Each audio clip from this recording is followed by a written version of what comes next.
certainly raining cats and dogs, and we don't mind that. We like it to rain. We need the water here in a very arid Middle East. We just don't want it to rain missiles. We don't want it to rain jihadist missiles from anywhere. And let me tell you what, with this massive rain, it also has 50-kilometer winds, and boy, did I feel that last night in Gaza. And we soldiers feel it, the cold chill. Flooding alerts, of course, everywhere. You can see how many places are flooded. Cars stuck. A lot of people that need help. You know, our country just needs to prepare better with like storm drains and stuff. And it's all the way from the coast, all the way to the desert. All, like places that used to be waterfalls that were mostly dry throughout the year are just spectacular scenes of flowing water.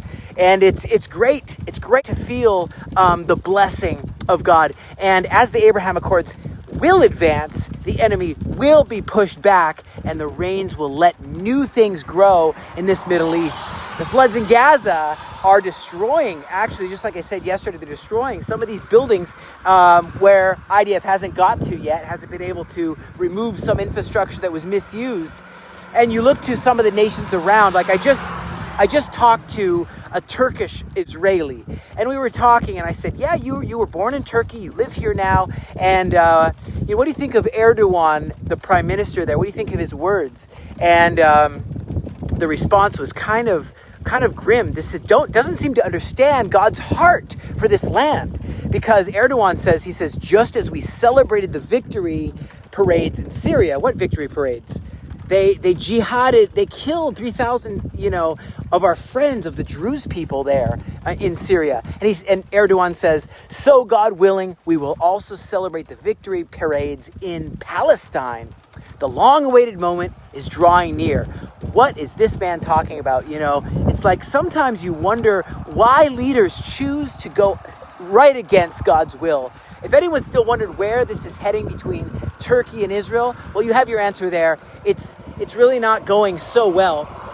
Now, United States is considering imposing sanctions on UNRWA UNRWA, the Refugee Watch Agency, because that's what Reuters says, that this support of terrorism, and also terrorists like the FTO, foreign terrorist organization, like ISIS, Al-Qaeda, are receiving economic sanctions because of their support. The U.S. government is cracking down, and they're not saying if they'll sanction fully, the Muslim Brotherhood, if that's going to fully go through, as well as UNRWA. We'll see what happens. But we like to see people awakening and standing strong. The Syrians are celebrating, though, that now the House of Representatives has announced a bill, the Defense Authorization Bill, which approves a provision to lift the sanctions from Syria under the Caesar Act. You saw he went to the White House.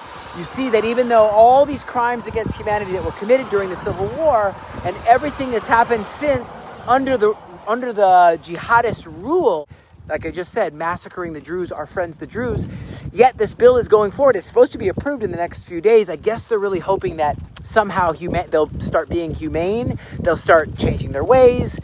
I don't know. But since fleeing Syria, we have a bunch of different military people who are saying they want justice for the victims of Assad's brutality. And so we'll see what happens with this release of the sanctions with the Defense Authorization Bill. Syrian tourism minister, he says that the repeal of this act, does it mean that they'll do peace with Israel? Because you have some of them saying they want to attack Israel. So what does it really mean? I don't know. But that front right over there needs to be looked after. We can't have people pouring from there into Israel.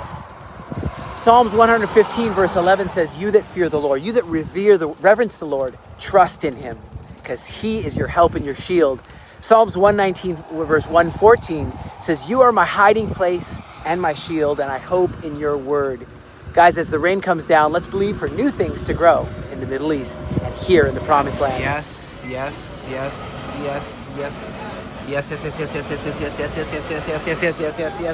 Soldier of the IDF and a man behind the vision of Aliyah Return Center, Chaim Melspin. Chaim, take it away. Shalom friends, my name is Chaim Mailspin. I'm a Sergeant Major with the Combat Engineer Corps, serving to defend the defenseless, and I've seen firsthand the courage it takes to protect Israel for well over a year. And as the Aliyah Return Center charity here in the north, we're able to help provide not only food, clothing, shelter, basic needs, but really, there are so many that are struggling even emotionally. Will you help us help them and bless Israel today?